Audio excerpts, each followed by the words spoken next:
So I have a client who sent me an email about something that's really, really tough.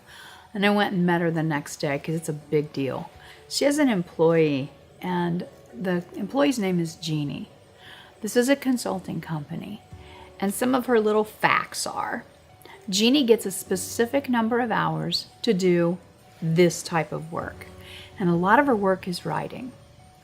They also have a QA process, and in a lot of cases in that QA process, catches a lot of errors that Jeannie's made. So as a result, there's been a lot of counseling, a lot of coaching, and she asked me to have a conversation with Jeannie, so I did.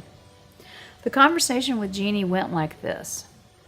So Jeannie, talk to me a little bit about some of the things that you feel like are happening. And I was trying to delve into, why could this be? Is she just not paying attention? What's really happening? And I learned that Jeannie expected her employer to give her spoon-fed instructions. She's a consultant. To give her spoon-fed instructions about what she's supposed to do, when, and why. And since there is a very definite timeline on what they can do, Jeannie's really not been able to make that timeline because she's slow. And she knows that, and she admits it. So I asked her, well, what do you do then when you can't make the timeline? She said, well, I have two choices. I either just leave the document like it is, or I just eat the hours. And neither one of them was a good option for her.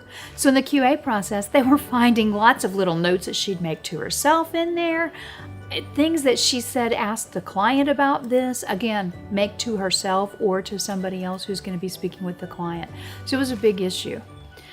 We tried to come up with some ideas for Jeannie and for the client to actually come together on what could they do to make this easier for both of them.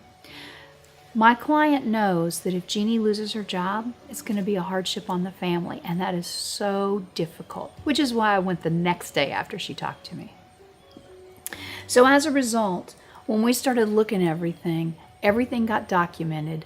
Coach, but sometimes after you've coached and coached and coached, and they're just not coming around and nothing is changing, there's two reasons.